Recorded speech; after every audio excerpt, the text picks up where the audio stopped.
we are going to discuss various PYQs starting from 2023 onwards, 2022 and 2021, and if time permits we'll also go to 2020. We know that every year we get 8 essay topics, so with this we are going to cover at least 24 to 32 topics.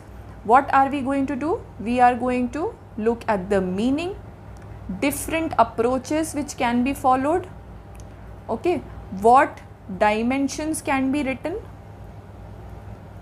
and different ways to articulate, structure and maintain the flow in the essay. We are going to do a lot of things, and you don't have to come with any prerequisite. You just have to keep an inquisitive mind and nothing else. There is no prerequisite that okay, you have to remember a lot of facts, lot of examples, you have to be well read. No, you just have to be inquisitive and you have to keep practicing your own style of writing, and we will be able to achieve our goal of scoring high marks in essay paper. Today is the orientation session, so in this session we are just going to have an overview on the demand of the topic, and that is it. We are going to see how we are going to how we can actually structure an essay, what all components must go, what all mistakes should we avoid, and things like that. Okay, so let's begin with understanding the essay paper. So in UPSC we get 2 essays to write and total time is 3 hours. Every essay is for 125 marks, so the essay paper is for 250 marks. Word limit is 1000 to 1200. So depending upon our font size, we can move between 9 to 10, 11 pages we have to write approximately for every essay. Okay? Now marks. Now marks, we are all interested in this. See, essay paper is very scoring, and as compared to GS paper, it can fetch you very high marks.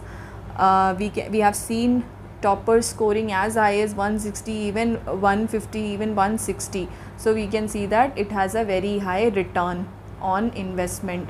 You don't have to read a lot, you don't have to cram a lot of things, remember a lot of facts. You just have to develop a skill, and this takes time because it is always better when it is developed gradually. It will be intrinsic, it will not be exposed from some external way. So obviously it will take time, but it will also give you a lot of return.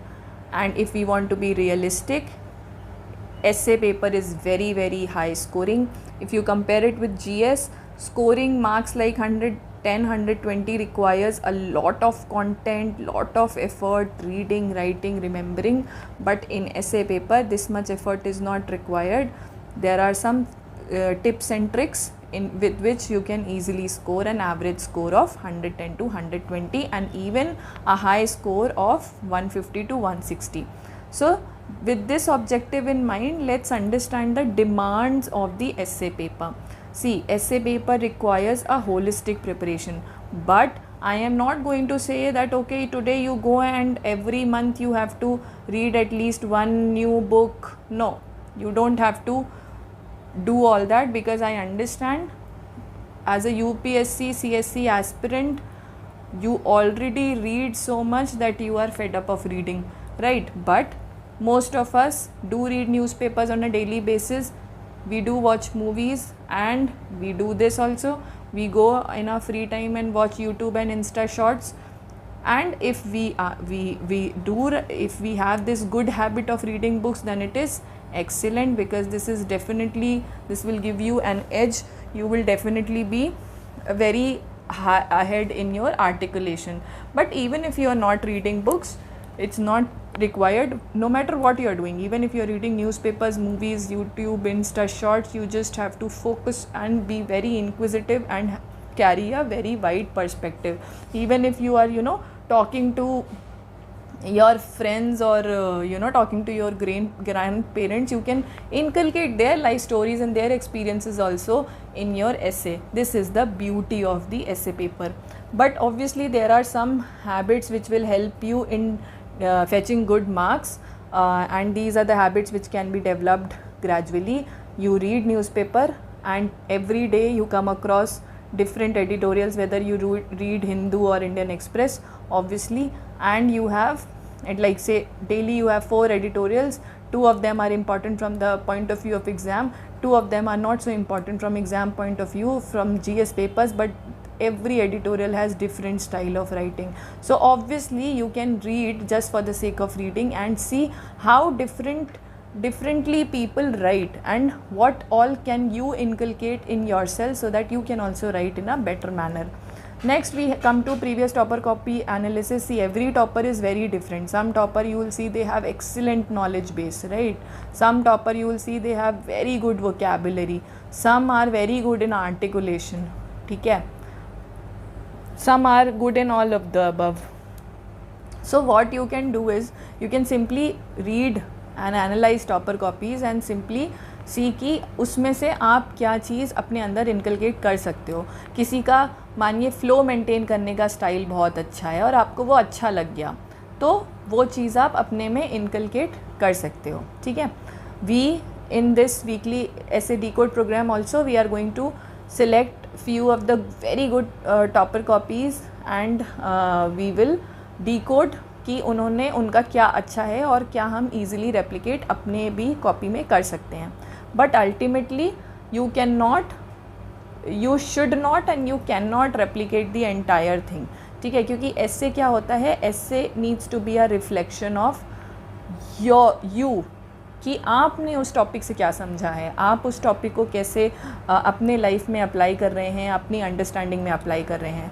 तो ultimately ये आपका topic होना चाहिए और इसी तरह से आपको ऐसे में आगे प्रोसीड करना चाहिए. नाउ अभी हमें पता है कि एवरी ऐसे gives you 1.5 hours her topic में आपको होता है. इसमें आप थोड़ा प्लान करते हो और फिर लिखना शुरू करते हो. प्लानिंग में you can spend around 15 to 30 minutes. अब इतना लंबा रेंज क्यों है, बिकॉज सी हम लोग डिफरेंट हमारा टैलेंट होता है.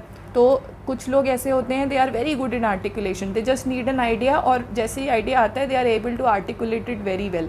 सम people are a little weak in articulation, थोड़ा उनको टाइम लगता है वर्ड सोचने में, फ्लो मेंटेन करने में. तो अगर आप वीक हैं आर्टिकुलेशन में तो उस केस में आप अपने प्लानिंग वाले टाइम को थोड़ा रिड्यूस कर दीजिए और लिखने वाले टाइम को थोड़ा बढ़ा दीजिए. अब ये कितना करना है, से आप 20 मिनट्स का प्लानिंग कर रहे हो एंड 1 आवर 10 मिनट्स का आप लिख रहे हो, तो ये आपको प्रैक्टिस से समझ आएगा कि आपको लिखने में कितना टाइम लग रहा है, ठीक है. Then you have to identify your strength कि जैसे अगर आप if you ask me I am good in topics related to women empowerment, society and philosophical also, ठीक है. But when it comes to technological यहाँ पे I am not very confident, तो I usually skip search topics. But यहाँ पे हमें identify करना है कि हमारा स्ट्रेंथ क्या है. ऐसा भी हो सकता है there are a lot of students who are very good in technological topic, तो उस केस में ऑब्वियसली टॉपिक सिलेक्शन में इट विल हेल्प यू, है ना. टॉपिक सिलेक्शन आप टेक्नोलॉजी या science and tech type topic का आप कर सकते हो. एट द सेम टाइम आप फिलोसफिकल टॉपिक में टेक्नोलॉजिकल इंट्रो दे सकते हो, ठीक है. तो अपने आप को समझना, अपना इंटरेस्ट समझना, अपना स्ट्रेंथ समझना is also very important. Sorry. फिर अब हम आते हैं कि कुछ कॉमन मिस्टेक्स क्या होती हैं एस्से में. अब देखो एस्से में there is no right approach कि कोई अगर आपको बता दे कि देखो दोस्तों ऐसे ही एस्से लिखना है, नो. एस्से में अच्छी बात ये होती है कि बहुत क्रिएटिव फ्रीडम होती है, ठीक है. तो कुछ ऐसा नहीं है कि this is the perfect strategy, but at the same time कभी कभी हम लोग जल्दबाजी में या कम नॉलेज की वजह से कुछ गलतियां कर जाते हैं. Let's see what. पहली जो गलती होती है जब हम टॉपिक सिलेक्ट करते हैं that is related to misinterpretation या नैरो इंटरप्रिटेशन ऑफ टॉपिक. इसका क्या मतलब हुआ, जैसे हम ये 2 टॉपिक्स हैं हमारे, ये PYQ के ही टॉपिक्स हैं, इनको अगर हम लेते हैं तो देखो पहला टॉपिक है, ये थोड़ा डिफ़िकल्ट टॉपिक है. Let's see. Forest are the best case studies for economic excellence. Pause the video, think इस टॉपिक का क्या मतलब है. ठीक है, ओके. सो अगर आपने इसको थोड़ा सा ब्रेनस्टॉर्म किया है, इसमें कुछ बच्चे ऐसा लिख के आएंगे कि forest are the best case studies. Forest को हम कैसे यूज़ करते हैं फॉर अचीविंग इकोनॉमिक एक्सीलेंस. इसमें इको टूरिज़म, ठीक है, सस्टेनेबल डेवलपमेंट टाइप चीज़ें अगर आप लिख के आ रहे हो तो ये मेरे हिसाब से टॉपिक का इंटरप्रिटेशन गलत है. यहाँ पे आपको देखना है कि यहाँ पे बात हो रही है केस स्टडीज़ की. केस स्टडीज़ का मतलब होता है किसी भी चीज़ को we are replicating, we are learning from that. हम किस तरह से फॉरेस्ट से सीख सकते हैं, कैसे वो ग्रो कर रहा है, कैसे वो उसका फॉर्मेशन हुआ है, उसको सीख के हम कैसे अपने इकोनॉमिक मॉडल्स में उसको रेप्लिकेट कर सकते हैं ताकि हमारा इकोनॉमिक मॉडल रॉबस्ट, रेजिलिएंट और सस्टेनेबल बने. दोनों में बहुत अंतर है. And this is how you, if अगर आपने जल्दबाजी में इसको मिस इंटरप्रेट किया है तो इस तरह से आपको इसका वाइड मतलब हर कीवर्ड को अच्छे से सोचना है कि ये ज़बरदस्ती तो केस स्टडीज़ नहीं दे दिया होगा, ज़बरदस्ती तो बेस्ट नहीं लिख दिया होगा, कुछ तो रीज़न होगा. And what is the appropriate meaning of that. तो ये हो गया आपका टॉपिक 1, जिसको आप हो सकता है कि गलत इंटरप्रेट करो, मिस इंटरप्रेट करो. नेक्स्ट हमारा जो टॉपिक है वो है, ये थोड़ा इजी टॉपिक है. Patriarchy is the least noticed most significant structure social inequality. ये आपका 2020 का टॉपिक है सॉरी, एंड ये आपका 2022 का टॉपिक है. तो उस केस में देखो इसमें ये बहुत इजी है, लेकिन ऐसा हो सकता है कि आप इसमें जाके बस पेट्रियार्की के बारे में लिख रहे हो कि भाई पेट्रियार्की ये है and how it is leading to social inequality. ऐसा हो सकता है कि इसमें आप एग्जाम्पल्स डालो, examples of domestic violence, example of rape, है ना, या कि ग्रॉस एनरोलमेंट रेशो जो है फीमेल का वो काफ़ी कम हो गया है या कम है, ठीक है, ट्रेडिशनली भी. तो उस केस में अब ये एग्जाम्पल्स गलत नहीं हैं, बट ये एग्जाम्पल्स एप्रोप्रिएट नहीं हैं. क्यों? क्योंकि यहाँ पे बात हो रही है लीस्ट नोटिस्ड की. ठीक है, सिग्निफिकेंस तो आप बता ही दोगे कि भाई वो सिग्निफिकेंट क्यों है, but choose the examples which are not directly noticeable. ये जो एग्जाम्पल्स हैं जो हमने यहाँ पे देखे, ये बहुत टैंजिबल हैं, ये डायरेक्टली नोटिसेबल हैं, है ना. यहाँ पे बल्कि आपको ये एग्जाम्पल्स ना लिख के वो एग्जाम्पल्स लिखने हैं जो हिडन है, हिडन पेट्रियार्की. जैसे मैं आपको बोलूँ कि हम लोग मजाक उड़ाते हैं कभी कभी ऐसे ही बहुत लूज टर्म में बोल देते हैं कि अरे female are not good drivers, है ना. तो उस केस में हम क्या कर रहे हैं कि हम अपने एक तो स्टीरियोटाइप इन्फोर्स कर रहे हैं, दूसरा हम ये चीज़ नहीं देख रहे हैं कि फ़ीमेल अगर बुरी ड्राइवर हैं, अगर कोई है भी तो वो क्यों है. वो इसलिए हो सकता है कि जैसे driving is all about practice. एक जो मेल चाइल्ड है वो शायद स्कूल में ही से ही उनको बाइक या कार का एक्सेस मिल जाता है, उनके पास ड्राइविंग की काफ़ी प्रैक्टिस होती है. Female on the other hand हो सकता है उनको काफ़ी लेट अपने लाइफ में बाइक, 2 व्हीलर या 4 व्हीलर का एक्सेस मिले. तो obviously it will give them less time to practice. तो मतलब वो थोड़ा कॉन्फिडेंस और बहुत सारी चीज़ें इसमें आती हैं.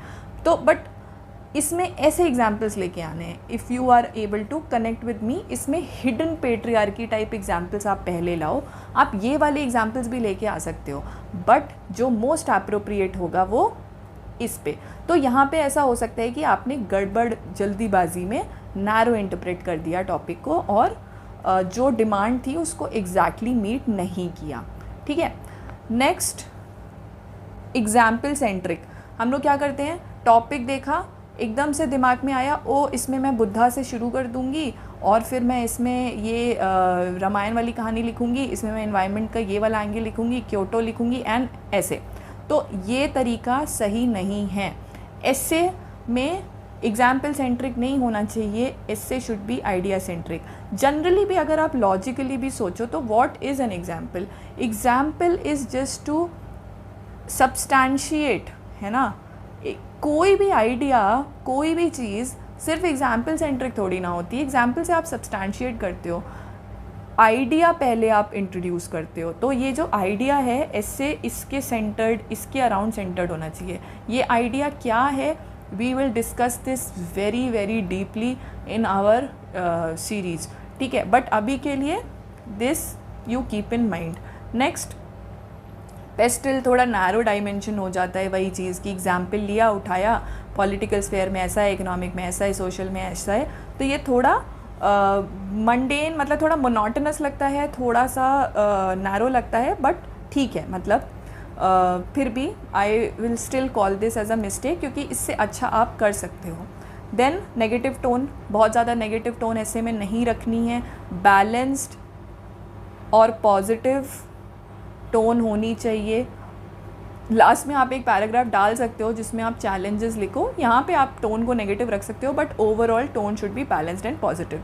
स्ट्रक्चर, बेकार स्ट्रक्चर क्या होता है, जैसे कि अगर आपने इंडिविजुअल लेवल पे गए, उसका कुछ एग्जाम्पल दिया, फिर नेशनल लेवल पे चले गए, फिर एकदम से फिर से किसी इंडिविजुअल लेवल लीडर का एग्जाम्पल देने लगे कि भगत सिंह ने भी ऐसे किया था, तो ये एक इल स्ट्रक्चर्ड है, ठीक है।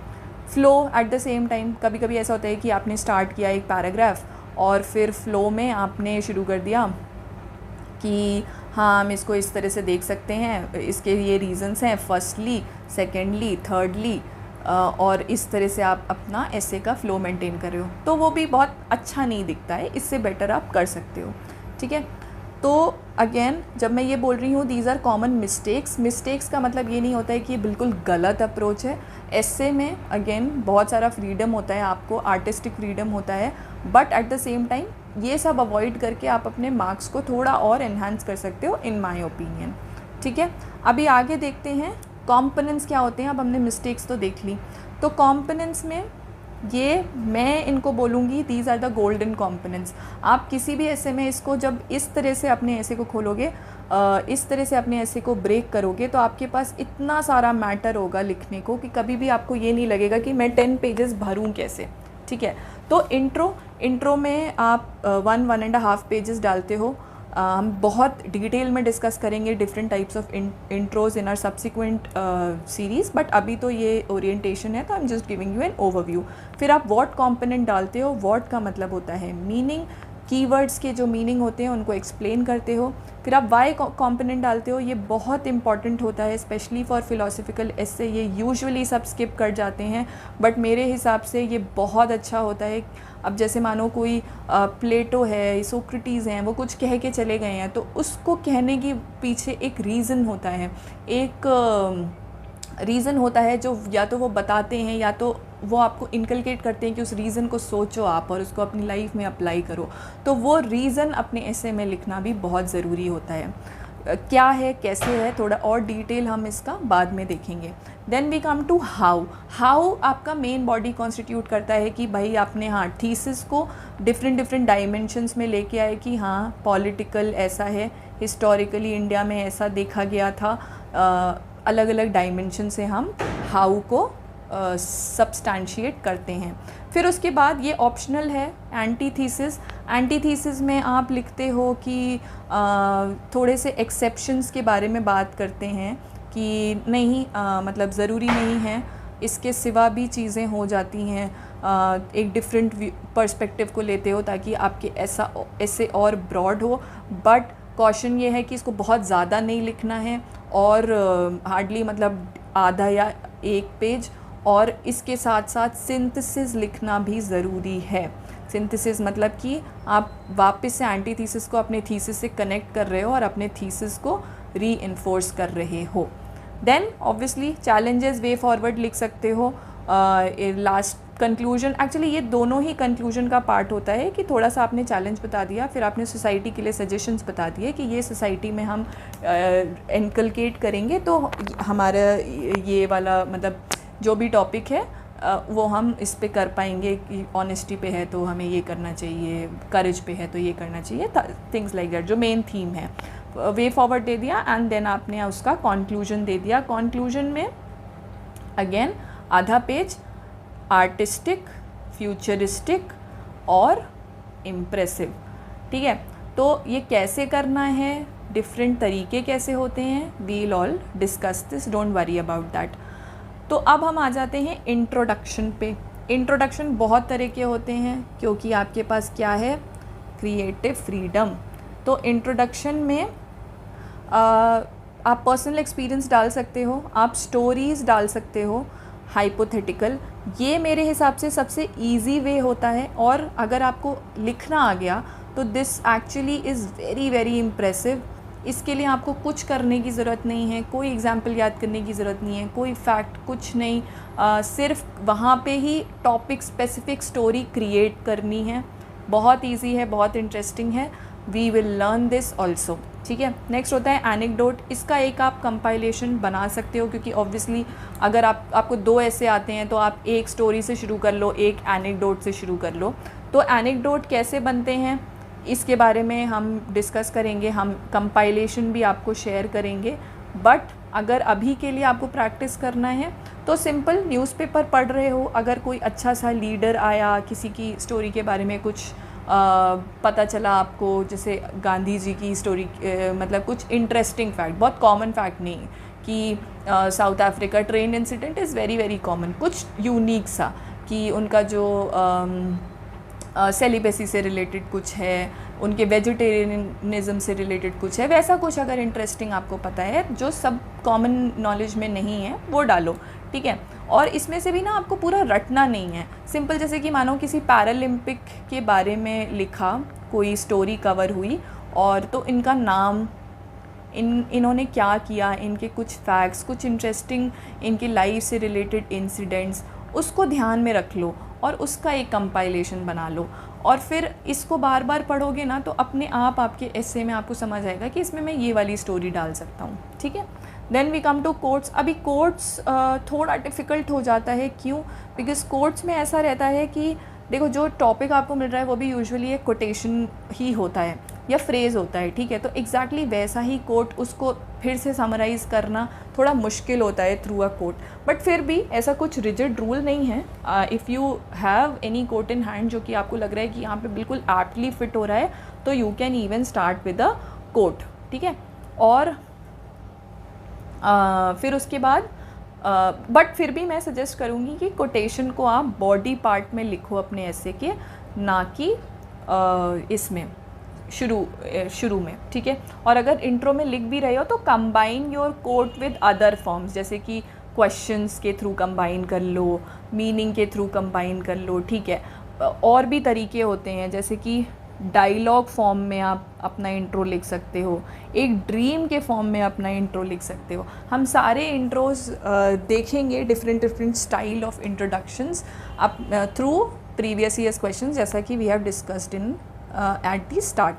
अब हम छोटे कंपोनेंट्स पे आते हैं। थोड़ा आइडिया दे रही हूँ मैं आपको, ओरिएंटेशन सेशन है कि ये जो व्हाट होता है ये क्या होता है, मीनिंग होता है डिफरेंट कीवर्ड्स का, और ये मीनिंग जो होता है वो वाइडेस्ट पॉसिबल होता है, ठीक है।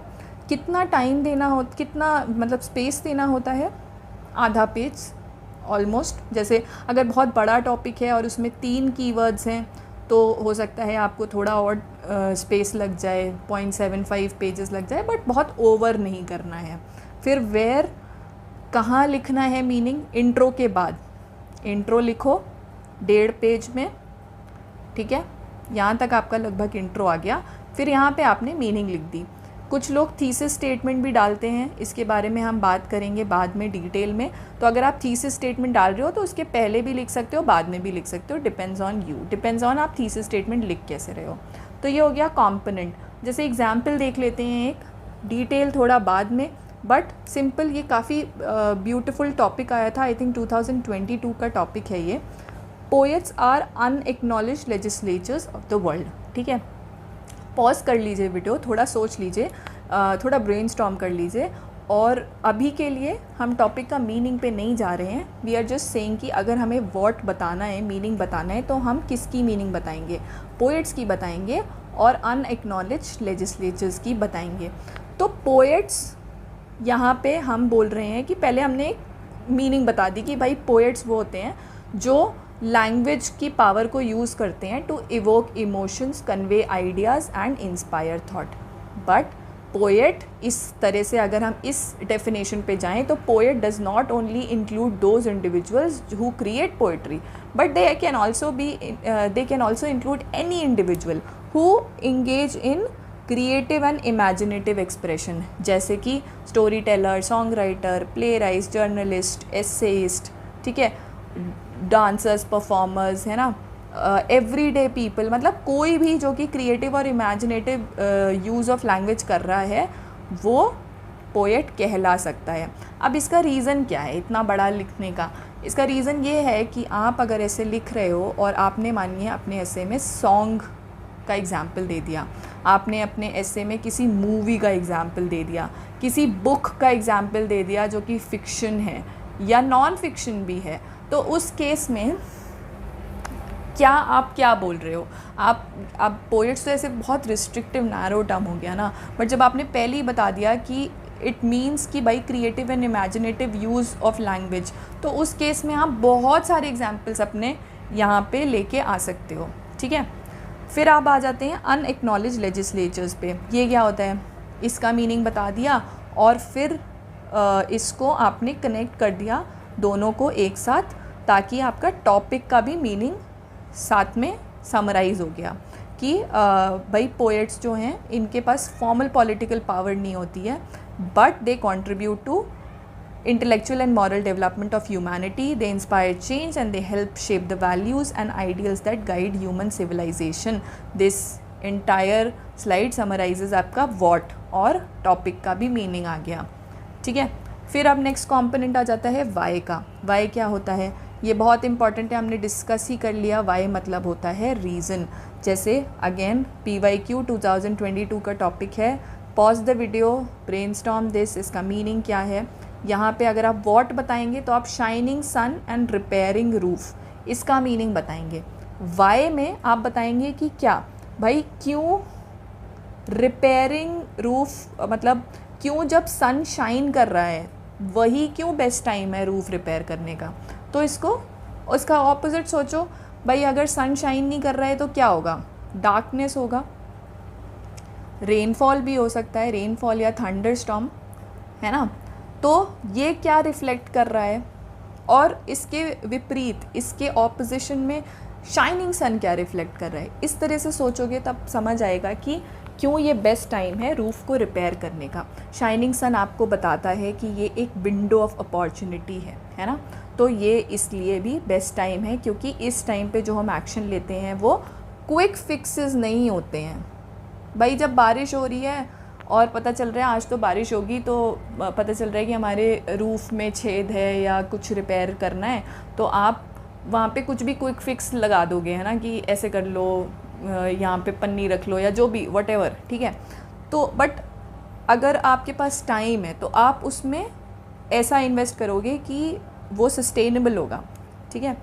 फिर नेक्स्ट होता है शाइनिंग सन, आपको क्लैरिटी रिप्रेजेंट करता है, एक तरह से अवेयरनेस रिप्रेजेंट करता है। देखो ज़रूरी नहीं है कि आपके दिमाग में ये रीज़न आए ही, बट ज़रूरी ये है कि आप ये वाला डायमेंशन लिख के आओ, ठीक है।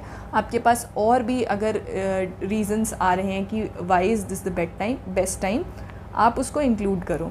This is just for your reference कि अगर आप शाइनिंग सन आपको प्रिपेयर्डनेस और रेजिलियंस के बारे में बताता है, ठीक है, ताकि आप प्रोएक्टिव स्टेप्स ले पाओ और एडवर्सिटी के लिए प्रिपेयर हो पाओ, ताकि आपकी लाइफ स्टेबल और हारमोनियस हो। ये भी आप लिख सकते हो, carpe diem, seize the day, कि भाई प्रेजेंट मोमेंट में रहो, इम्पॉर्टेंट चीज़ों को फालतू डिले मत करो, and live life fully and make the best use of time and opportunity, ठीक है। तो ये हो गया वाई कॉम्पोनेंट। एग्जाम्पल के थ्रू हमने देखा है, हर एस्से में हम देखेंगे, बहुत इजीली आप लिखना शुरू कर दोगे। अब ये बेसिक से डाउट्स होते हैं कि भाई पैराग्राफ हो गया तो पैराग्राफ की लेंथ कितनी होनी चाहिए, not too long not too short.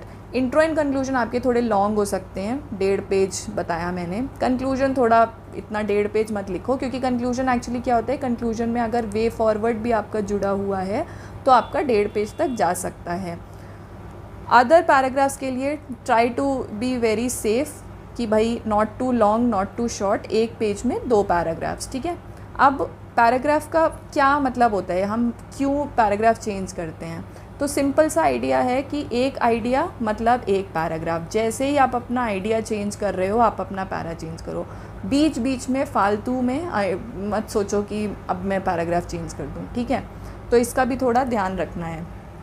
Flow कैसे मेंटेन करें, ये बहुत लोगों का डाउट रहता है। तो कनेक्टिंग वर्ड्स होते हैं कुछ कुछ, है ना, ये आपने बहुत देखा होगा, ये भी कनेक्टिंग वर्ड है। बट बहुत ज़्यादा क्रूडली इसको यूज़ मत करिए कि politically, more over socially, also ये कल्चरली, ऐसे मत करो, ठीक है? थोड़ा आइडियाज़ को कनेक्ट करो, आइडियाज़ को कनेक्ट करने की कोशिश करो कि जैसे अगर आपने बोला कि कुछ हिस्टोरिकली हो गया है और वो फिर आपने प्रेजेंट सोसाइटी में भी देख रहे हो, तो बताओ, मतलब इस तरह से लिख दो कि द स्टैटिक, लिख नहीं रही हूँ, टाइम लगेगा।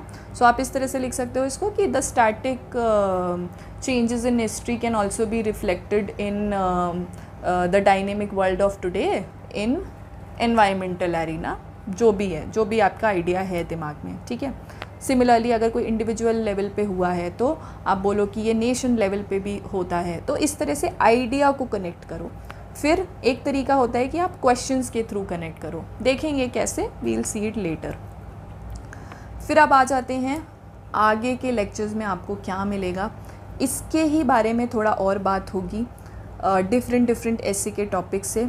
हाउ डायमेंशन, जो कि आपका मेन बॉडी पार्ट कंस्टिट्यूट करता है, उसके बारे में हम अंडरस्टैंड करेंगे कि हम इसे लिखें कैसे, क्या लिखें इसमें, कैसे लिखें, किस तरह से हम आइडिया सोचें, किस तरह से हम उसमें एग्जाम्पल डालें। डिफरेंट डायमेंशंस, ये जो इसके मार्क्स होते हैं, इसको कैसे हम ओपन करें, ब्रेक करें, कंटिन्यूएशन में कैसे लिखें। फिर थोड़ा सा हम बात करेंगे कि एंटीथीसिस कैसे आइडेंटिफाई करें और कितना लिखें, कैसे लिखें। थोड़ा हम बात करेंगे चैलेंजेस और वे फॉरवर्ड्स की, कितना लिखें, कैसे लिखें, एंड देन ऑब्वियसली कंक्लूजन, ठीक है? तो ये आपके आगे के लेक्चर में आएगा।